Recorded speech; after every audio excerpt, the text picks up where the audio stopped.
येते. महाराजांची दूरदृष्टी पुढील गोष्टीतून लक्षात येते. इंग्रज, स्थिती, पोर्तुगीज यांपासून स्वराज्यास धोका ओळखून शिवरायांनी आरमार दलाची स्थापना करून समुद्रावर नियंत्रण मिळवले. म्हणून महाराजांना फादर ऑफ इंडियन नेव्ही असेही म्हणतात. तसेच समुद्रात सुवर्णदुर्ग, विजयदुर्ग यांसारखे जलदुर्ग उभे केले. महाराज संत सज्जनांचा आदर करणारे होते. त्यांनी संत रामदास, संत तुकाराम यांचा आदर केला.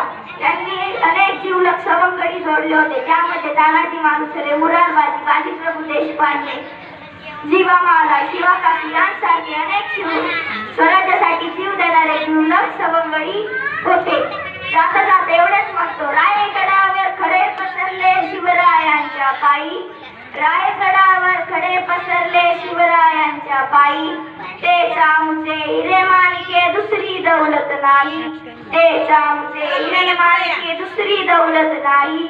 शिवरायांचे आठवावे रूप, शिवरायांचा आठवावा प्रताप.